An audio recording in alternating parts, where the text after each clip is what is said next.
Hello प्यारे बच्चों, कैसे हैं आप सभी। चलिए इस वीडियो में हम समझेंगे क्लास 5 की वर्कशीट नंबर 93B जो कि 21 अक्टूबर 2021 की वर्कशीट है और आज का सब्जेक्ट है बच्चों ईवीएस। और आज हम पढ़ने वाले हैं हमारी ईवीएस की बुक लुकिंग अराउंड से चैप्टर सुनीता इन स्पेस। बच्चों सबसे पहले आप यहाँ अपना नाम लिखेंगे और यहाँ आप अपनी टीचर का नाम लिखेंगे, ठीक है। चलिए इस वर्कशीट को स्टार्ट करते हैं। नमस्ते प्यारे बच्चों, हम आशा करते हैं कि आप सभी स्वस्थ एवं सुरक्षित होंगे। प्यारे बच्चों, आपने अंतरिक्ष यात्रियों के चित्र देखे होंगे जैसे कि सुनीता विलियम है, जिनमें उन्हें अंतरिक्ष यान के अंदर और बाहर हवा में तैरते हुए दिखाया जाता है, परंतु पृथ्वी की सतह पर हमारे पैर मजबूती से टिके होते हैं क्योंकि पृथ्वी के पास एक अनोखी शक्ति है जो वस्तुओं व प्राणियों को अपनी सतह की ओर खींचती है। तो देखो, अंतरिक्ष में एक ऐसी शक्ति नहीं है जो पृथ्वी के पास है। इस वजह से इस पृथ्वी की शक्ति के कारण पृथ्वी पे तो हर चीज़ पृथ्वी के से सटी हुई होती है, पृथ्वी की तरफ खिंच जाती है, लेकिन अंतरिक्ष में वो शक्ति नहीं है।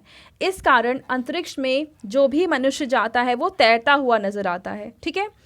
इसी शक्ति को गुरुत्वाकर्षण बल कहा जाता है। क्या कहा जाता है? गुरुत्वाकर्षण बल। यह गुरुत्वाकर्षण बल चंद्रमा और अंतरिक्ष में नहीं है, ठीक है बच्चों। यानी पृथ्वी के पास जो बल है उसका नाम है गुरुत्वाकर्षण बल, और ये बल ना चंद्रमा के पास है और ना ही ये अंतरिक्ष में है, ठीक है। अब देखो, पहला प्रश्न हमसे कह रखा है कि नीचे दिए गए चित्रों को ध्यानपूर्वक देखिए और पता लगाइए कि किन वस्तुओं को पृथ्वी अपने गुरुत्वाकर्षण बल के कारण अपनी सतह की तरफ खींच सकती है और किन्हें नहीं, तथा नीचे दी गई तालिका को पूरा कीजिए। तो सबसे पहले तो इनका हम नाम लिख लेते हैं। पहला जो चित्र दिखा रखा है वो है पतंग का, जो दूसरा चित्र दिखा रखा है वो है बादल का, तीसरा चित्र है एक पक्षी का, चौथा चित्र है सूरज का,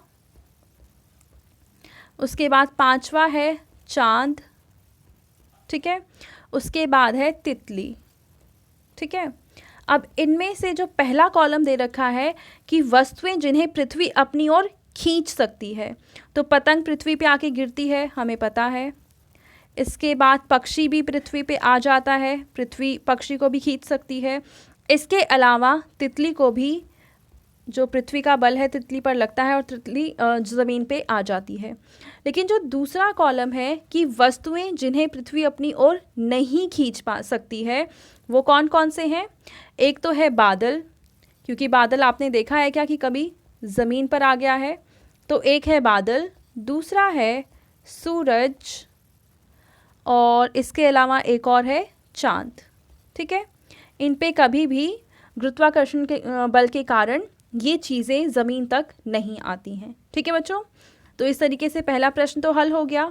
अब हम देखेंगे दूसरा प्रश्न, और दूसरे प्रश्न में हमसे कह रखा है कि क्या आपने कभी सोचा है कि अगर हमारी पृथ्वी के पास गुरुत्वाकर्षण बल ना हो तो हमारा जीवन किस प्रकार प्रभावित हो सकता है। यानी अगर मान लेते हैं कि पृथ्वी के पास ये जो गुरुत्वाकर्षण बल है वो ख़त्म हो जाता है, तो क्या हमारा जीवन वैसा ही रहेगा जैसा अभी है, या इसमें कुछ बदलाव आएगा।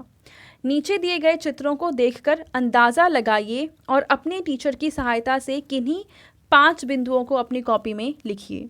तो देखिए, पहला है गुरुत्वाकर्षण बल के साथ पृथ्वी, सारी चीज़ें पृथ्वी के पास ही हैं, हमें नज़र आ रही हैं।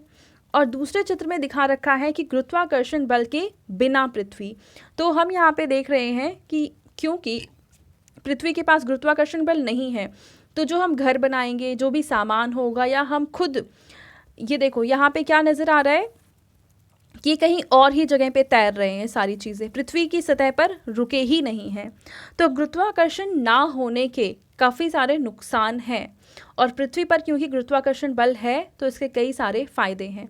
अब कौन कौन से फ़ायदे हैं, कौन कौन सी चीज़ें हैं, हमारा जीवन किस तरीके से प्रभावित होगा। अब क्योंकि यहाँ पे 5 बिंदु लिखने हैं, तो चलिए इसका आंसर मैं लिखकर फिर आपको दिखाती हूँ। तो बच्चों, आप 5 बिंदुओं में ये लिखेंगे। पहला है कि हम एक जगह टिक नहीं पाएंगे, दूसरा है कि पानी एक जगह नहीं रहेगा, क्योंकि पानी भी हर जगह उड़ता रहेगा। तीसरा है कि हमारा खाना भी उड़ता रहेगा। इसके अलावा हम सतह पर चल भी नहीं पाएंगे, क्योंकि चलने के लिए भी गुरुत्वाकर्षण बल ज़रूरी होता है।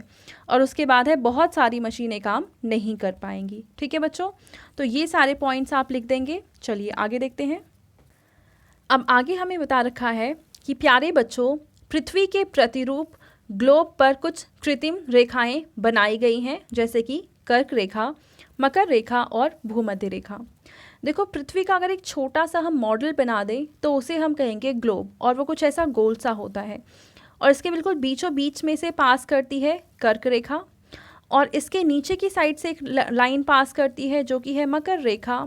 सॉरी, ये जो बीच वाली है ये है भूमध्य रेखा, नीचे वाली है मकर रेखा, और इसके जो ऊपर पास करती है वो है कर्क रेखा। ठीक है बच्चों, सबसे ऊपर वाली है कर्क रेखा, बीच वाली है भूमध्य रेखा, और सबसे नीचे वाली है मकर रेखा। ठीक है, तो ये रेखाएं वास्तव में पृथ्वी पर मौजूद नहीं हैं, परंतु किसी स्थान की वास्तविक भौगोलिक स्थिति जानने के लिए इन्हें ग्लोब पर अंकित किया गया है। यानी जो एक्चुअल हमारी पृथ्वी है उस पर ऐसी कोई भी लाइन नहीं है, लेकिन जब हम ग्लोब बनाते हैं यानी पृथ्वी का छोटा रूप बनाते हैं, तब उस पर हम ये 3 रेखाएं बना लेते हैं, जिससे हम किसी जगह की एक्चुअल क्या पोजीशन है, वो कहाँ पे है, ये जान सकें। ठीक है बच्चों, आपको एक एक्टिविटी करनी है कि अपने अध्यापक या अध्यापिका की सहायता से पता लगाइए कि कौन सी काल्पनिक रेखा भारत से होकर गुजरती है। तो भारत के बिल्कुल बीचों बीच से जो रेखा गुजरती है उसका नाम है कर्क रेखा। ठीक है बच्चों, कर्क रेखा, एग्जैक्ट बीच तो नहीं कह सकते हैं, लेकिन हाँ भारत से होकर गुजरती है ये रेखा, और इसका नाम है कर्क रेखा। ठीक है, ये वाली रेखा। चलिए आगे आपके पेरेंट्स के लिए यहाँ पे सुझाव है कि गुरुत्वाकर्षण बल के महत्व पर बच्चों के साथ चर्चा कीजिए। तो आप ज़रूर अपने पेरेंट्स से बात करेंगे कि गुरुत्वाकर्षण बल क्या होता है और गुरुत्वाकर्षण बल का क्या महत्व है हमारे जीवन में। ठीक है बच्चों, तो ये थी आज की हमारी EVS की वर्कशीट, एंड आई होप आपको ये वर्कशीट बहुत अच्छे से क्लियर हो चुकी होगी। अगर आपको ये वीडियो पसंद आई है तो इसको ज़रूर लाइक करें, अपने फ्रेंड्स के साथ भी शेयर करें, और इस चैनल को सब्सक्राइब कर लें। Thank you.